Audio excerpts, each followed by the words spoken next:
Bonjour, bonsoir et bienvenue dans un nouvel épisode consacré au crâne de cristal. Aujourd'hui, je vous présente Jack en apatite bleue, tout au fond, le grand. Il est rigolo. Et puis, il y a Pureté en quartz rose à côté. Soleil de feu en citrine, gigantesque en cristal de roche et caillou en Hawaii. Et gentil en quartz bleu. Merci à tous les amis de me suivre, merci à tous les abonnés, merci à tous pour l'amour que vous portez à ces vidéos, pour l'amour pour les crânes de cristal. Le sujet d'aujourd'hui sera l'invisibilité des crânes de cristal.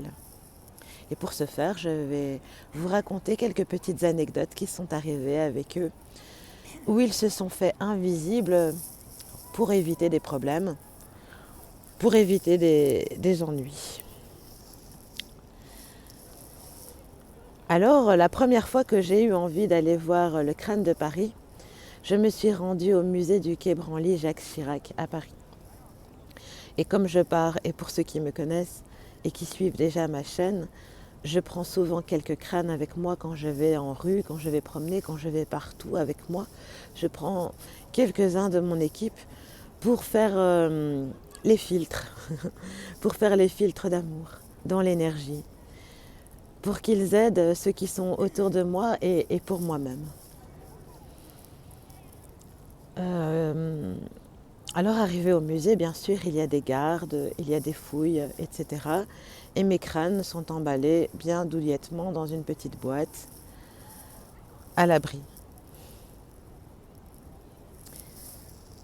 Et je n'avais pas envie d'être fouillée par des gardiens parce que voilà, on va me dire madame, non, c'est quoi ça? Enfin, je sais pas ce qu'on peut me dire, je suis un peu parano sur ça, mais j'ai pas envie qu'on m'embête avec ça. J'ai pas envie. Et mon tour fut venu et j'ai dû montrer mon sac. Et on m'a rien dit, on m'a dit c'est ok, vous pouvez passer. Waouh, j'étais contente. Cela dit, c'est pas là qu'il est le crâne de Paris. Parce que sur Google, c'est écrit que le crâne de Paris se trouve au Quai Branly, mais il n'est pas au musée Jacques Chirac, il se trouvait, je l'ai vu, au musée du Cluny. Et là aussi, pareil, j'ai été fouillée et rien, vous pouvez passer. Rien. J'étais très contente de voir le crâne de Paris sans avoir été fouillée, sans question, rien. Ça, c'est une première anecdote magnifique. Parce que vraiment, c'est quelque chose que peu de gens ont sur eux dans leur rue et ça pourrait ramener des problèmes, je ne sais pas. Alors je préfère éviter. La deuxième anecdote, en fait, j'ai un sac à dos dans lequel je mets mes crânes. Il est cassé, donc j'ai dû acheter un autre sac qui est presque le même que celui que j'avais acheté. Et je partais au marché, emballer les petits crânes dans la boîte et mis dans le sac, hop, au marché. Une fois que j'arrive au marché, je commence à faire mes courses, j'ouvre mon sac, enfin je sors mon sac et je constate qu'il a été ouvert. Je me suis dit mince, quelqu'un a ouvert mon sac, j'ai rien senti, j'ai rien vu et paf, plus rien dedans. Il n'y avait que ma bouteille d'eau et pas ma boîte. La boîte à crâne, elle n'était pas là. J'ai commencé à pleurer, à paniquer, à regarder partout autour de moi, comme si j'avais perdu quelqu'un de proche. Je pleurais à chaudes larmes, vraiment. J'étais tellement triste. Et quand je suis rentrée à la maison, ils étaient là. Ils étaient dans l'autre sac. Et je pense que les crânes savaient que j'allais me faire peut-être voler parce que le sac avait été ouvert. Donc c'est que quelqu'un avait essayé de prendre quelque chose. Il a vu qu'il y avait une bouteille d'eau et un paquet de mouchoirs. Il n'a pas pris. Mais il y avait dedans, normalement dans ma tête, il y avait le sac avec les crânes, quoi. Donc j'ai vraiment eu très peur. Mais ils ont fait ça pour se protéger parce qu'ils savaient qu'il allait avoir quelque chose. Un voleur, pour se protéger d'être volé. Mais tout est passé par ma tête. Je me suis dit, oh là là, ils ont été volés, ils vont tomber sur des méchants, là, ils vont les voler, ils vont les vendre, etc. Oh, et puis après, c'est un karma aussi. Celui qui vole un crâne de cristal ou celui qui casse volontairement ou par méchanceté un crâne de cristal, je ne sais pas quel karma il va avoir, mais voilà, c'est pas trop bon. Alors, la troisième anecdote que j'ai à vous raconter sur ce sujet. dans l'invisibilité des crânes, aussi dans le commerce. Eh bien, je me rends souvent parce que j'aime bien aller dans les boutiques de cristaux et j'aime bien regarder les crânes qu'il y a. Mais parfois, leur valeur financière est parfois trop élevée. Malgré même que je me sens attirée par eux, je leur laisse du temps de venir me voir en rêve. Je prends parfois une photo et je me connecte avec eux. Oui, je prends une photo. Et il y en a un comme ça, qui était dans un magasin et je voyais, et je retournais régulièrement dans ce magasin pour le voir. Je parle ici de Mocha. C'est pas Mocha sur la vidéo, ici c'est Jack. Mocha, vous l'avez déjà vu, c'est un crâne en mochaïte. Et pendant 9 mois, Mocha est resté dans le magasin, invisible à certaines personnes, parce qu'il y avait beaucoup de crânes qui partaient. Beaucoup, beaucoup. Parce qu'en fait, il y avait un collectionneur de crânes qui venait et qui raflait tous les crânes. Mais je pense que Mocha s'est fait invisible, tout comme Daniel Chevron.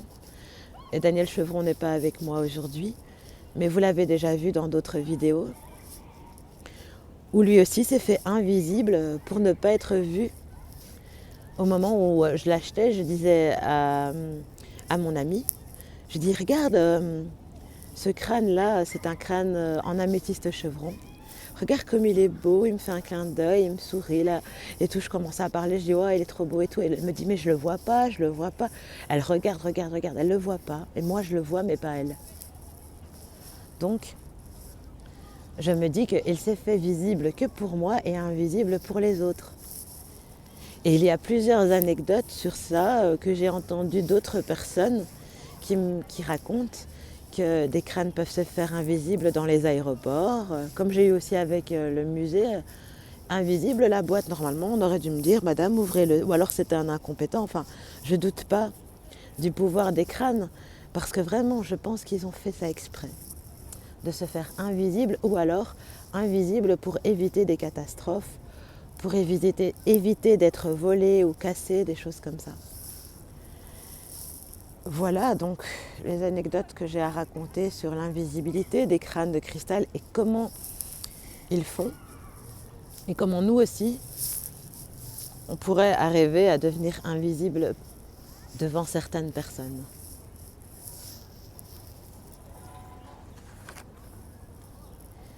C'est une invisibilité psychologique, les amis. C'est une invisibilité psychologique dont ils usent les yogis, les grands yogis qui ont médité beaucoup sur le « je suis ». Donc ils ont fait la cessation du « moi-je » pour rentrer dans le « je suis ». C'est les pratiquants, les grands maîtres spirituels qui pouvaient arriver à devenir invisibles. Par exemple, le chaman, dans la forêt, il pouvait mettre une couronne d'invisibilité dans la forêt pour aller à la chasse des lions, à la chasse, moi je ne crois pas qu'ils chassaient les lions, mais pour aller cueillir des plantes ou pour aller simplement méditer, il pouvait se faire invisible aux autres peuples aussi et aux autres animaux sauvages. Donc il mettait un collier ou une couronne d'invisibilité à lui-même ou aux autres qui l'apprenaient et qui l'initiaient à la pratique de la cessation du « moi-je » pour entrer dans son « je suis ». C'est une sorte de siddhi yogique. Et les crânes de cristal ont ce pouvoir forcément puisqu'ils sont des grands maîtres de la 24e dimension. Puisqu'à l'intérieur, je vous rappelle qu'il y a la conscience cristalline. Si vous avez activé votre crâne, une conscience cristalline vient s'incarner à l'intérieur du crâne de cristal. Donc il ne s'agit plus d'une simple pierre, il s'agit d'une conscience cristalline en un crâne de cristal qui est donc un grand maître ascensionné ou un grand chaman, une conscience de 24e dimension, une conscience illuminée, éveillée et capable d'invisibilité pour une protection. Et donc à force de grande méditation, le pouvoir de l'invisibilité psychologique aux autres, c'est cela que pratiquent les crânes de cristal. Si nous voulons devenir dans cet état, nous devons méditer vraiment beaucoup. Nous devons devenir des grands yogis. Ce qui explique l'invisibilité des crânes de cristal, c'est une invisibilité psychologique digne de grands maîtres, digne de grands chamans. Et voilà pourquoi Jack m'accompagne sur cette vidéo. Parce que lui, il a souvent fait ça. Très souvent. Je l'ai beaucoup cherché, parfois même dans la maison, et puis je le trouve plus, ben il est là. Il est comme un farceur cache-cache. Voilà les amis, j'espère que cette petite vidéo courte vous a plu. Si c'est le cas, ben mettez-moi un commentaire ou un petit pouce, un petit cœur.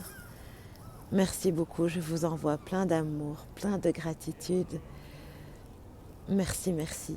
C'était Chamina Chami avec les crânes de cristal. Plein d'amour, merci.